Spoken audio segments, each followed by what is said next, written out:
Hello, everyone, and welcome to the very first panel of the Black Girl Gamers Online Summit. My name is Jayan Lopez, and I'm the founder and CEO of Black Girl Gamers.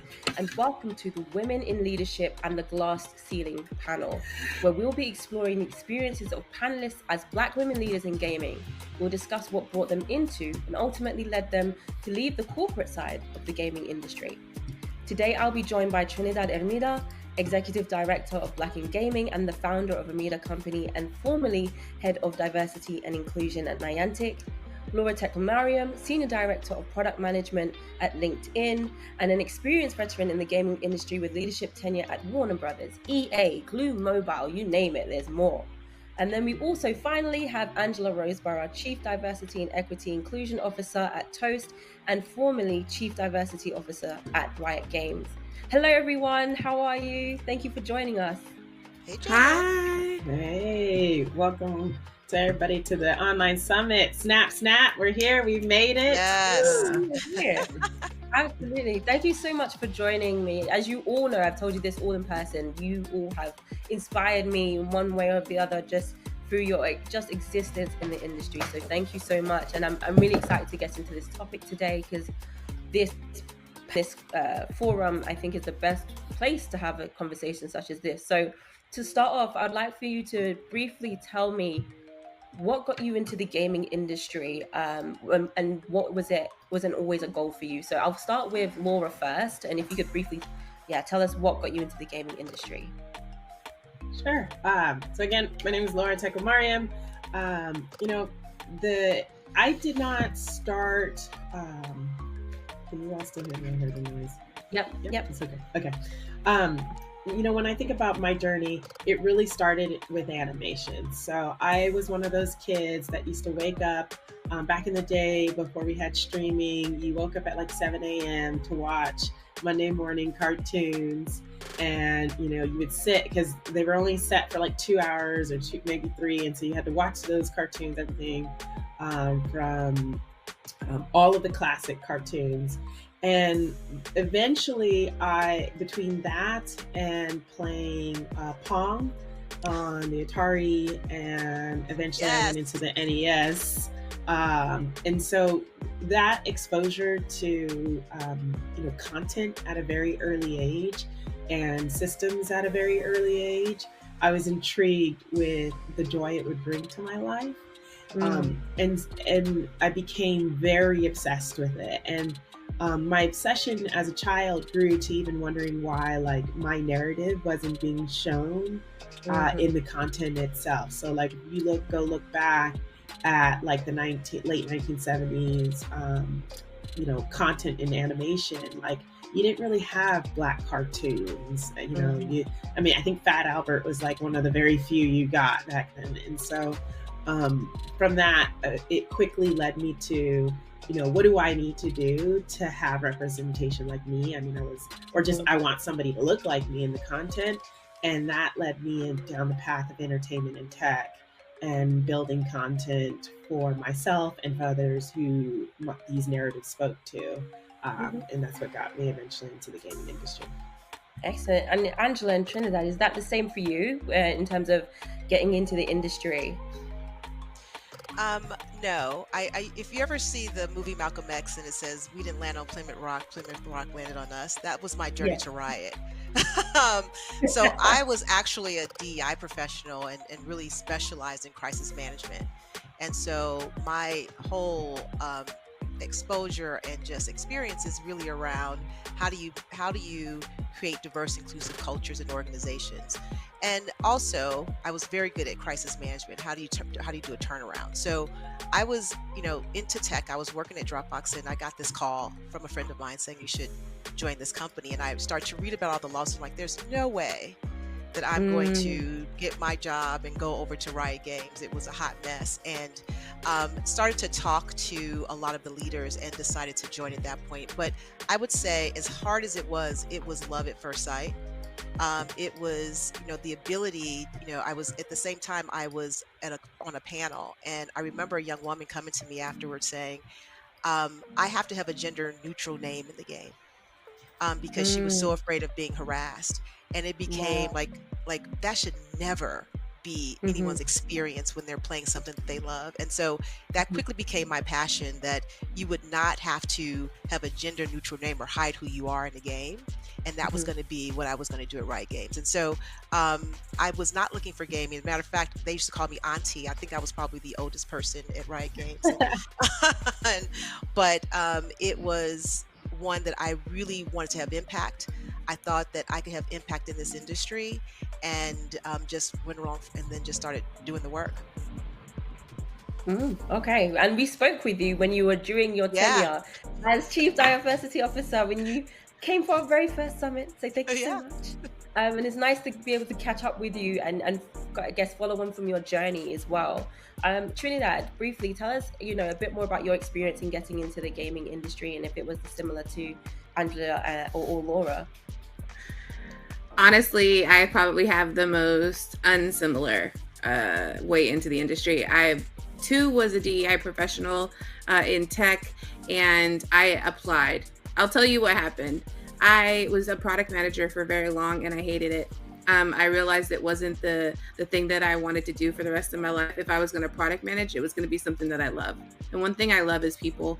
And so I made a pact with myself that I'm going to only apply to jobs that I can see myself thriving in and utilizing and being able to bring my best self forward and empower people. And so I applied to a lot of head of DEI jobs, and while I was a product manager, and got a ton of job offers for product management. And I was just like, no, I'm going to be the next head of DEI. In comes Niantic. And I met with the CEO. I met with all the folks there, fell in love. They fell in love with me. And that was my entry. And I can say that it's in a community that I'm glad that I was accepted in. Excellent. Okay, well, thank you so much for that. I wanted to get really into the depth of the experience, really, is that, in your opinion, is there a glass ceiling in gaming for women leaders? And how did you experience it, if there is one? Let's go with Angela first. I definitely think there's a glass ceiling. I think that there is more aptitude for white women to move up versus us. And I can tell you how I experienced that. I was always at the table, and I always tell people, if you have a seat, you have to have a voice. And I remember very quickly, I would get these conversations about I was aggressive or I was too direct, or all the tropes that we get as women of color, and that became a fight. And as a Black woman, we know that that's the trope, so we try everything not to be that. And I would say things like, are you direct? I'm going to be direct, but if I'm off-putting, I don't want to be that. And so there was a lot of navigating of those spaces. I think when you're in crisis, and Riot was at the time, you get surrounded by support, because we become the women who fix it. Like, we become the people that everybody comes to. We become that anchor for everyone. And so there's a lot of support. But it didn't translate. I remember having to have a conversation where I had talked about my title being the SVP, and why I would see my peers become SVP, and they said, oh, you don't have the right scope. And I was thinking, and I fought for that for about a year before I finally said, look, you got to make a decision. And I also knew that if they didn't make the right decision, that I was going to have to make a decision. And so I saw that always having to advocate, always having to question. And what I find is that when you do that, and they would give me feedback, and I would have to think about, okay, what is real versus, when I think about feedback, and I think about perception, I think perception is someone else's reality, right? Someone else's situation. So I have to either say, I know myself well enough to know what I need to improve upon and what I didn't need to improve, what I needed to own. And so, and that's, people's other perceptions is riddled in bias. And so I would have to fight those subtle battles. But when it came to making decisions, and when we had to fight a crisis, I was out in front. I had all the backing. But behind the scenes, there was a lot of having to navigate, having to demystify this trope of Black women being aggressive, or and again, when you're in crisis, you gotta move. I'm a wartime general, so but it was fine when I was moving us forward. But then it was afterwards when it was like, oh, could you have done that a little bit differently? And my answer was no. And so that's how I think it came up. It wasn't ever in my performance. It wasn't ever in what I delivered. It was these subtle nuances that, you know, if I was not as rooted in who I was, I would have believed them. So, so I had to decide what I was going to own, what part of myself I wanted to change and shift, because feedback is great. But I would also challenge a lot, because if I didn't advocate for myself, no one else would. And so so I became SVP, but it was harder for me to become SVP than it was one of my white colleagues. They just got it. I had to continue to tell you this is what's happening, and teach people how to treat me, quite honestly. Can I add something to that, Jan? It's not just a glass ceiling. It's a glass floor, in the sense of like there are folks who can't even get from senior manager to director. This is why we have sponsorship programs that are now budding, that we're seeing in this space. Our leadership for marginalized folks is less than 2% in gaming. Yep. Like, you know, for women, it's like 1. And so when you look at folks in the industry who are senior managers, or who desire to be directors, or who desire to be SVPs, and I thank God for folks like Laura and Angela who are there, who have power, who have the ability with the budget. But a lot of folks are at that senior manager level, and I call them the frozen chosen, because they're not able to really move up the ladder. And so that's why we've now implemented these programs that are called like sponsorship programs, where you have an SVP who is a sponsor, who helps you and gives you stretch opportunities. So we wouldn't need those programs if it was already a thing. So I just wanted to add that. No, that's a great addition. One more ad is around. One more ad, and it is, you see Joanna and you see Sarah, and you you have to recognize they are pioneers in the roles that they're in. And so I think, you know, they have, you know, even I think you get a sense of when people get to a level that they are okay, we still have to check in, make sure everybody. So I want to just add that and give them their flowers, because I know how you ascend to that and how tough that journey is. Yeah, I mean, check for the chat. If for those who don't know who we're talking about, Joanna Ferries recently ascended to a leadership position at Blizzard, and Sarah Bond obviously is the president at Xbox. Laura, I wanted to throw to you, because obviously you had a long tenure within the gaming industry before moving to LinkedIn, and you know, Trinidad talks about the sponsorship programs. What was your experience, you know, going from growing in your career in the gaming industry, and you know, what kind of environment was fostered around you as a Black woman leader? Yeah, quickly. So I think that there are definitely different experiences for Black women, and then the experiences also evolve depending on the department you're in. So if you are in the R&D side of the department, this is like your hands are touching the game, you're making the game. It goes even a step further, because now you're competing for the roles that truly everybody on the gaming side, on the artistic side, is like competing with. And so sometimes the isolation, the feeling like you don't belong, it like exacerbates it, it magnifies it, because not only is it you know, you're now competing directly with these other you know, non-Black people who want these jobs, but then on top of it, like, you often look around and you're by yourself. And so I'll give, you know, in terms of what I can help tell to folks is like, you know, when you're interviewing for a role, it's helpful to know like ahead of time. Sometimes they'll tell you, and I wish they would, but you might have to tease it out, which is like, what does your diversity makeup look like? Because if you're going into the studio where you're the first Black hire, like you're going to need a stomach for that.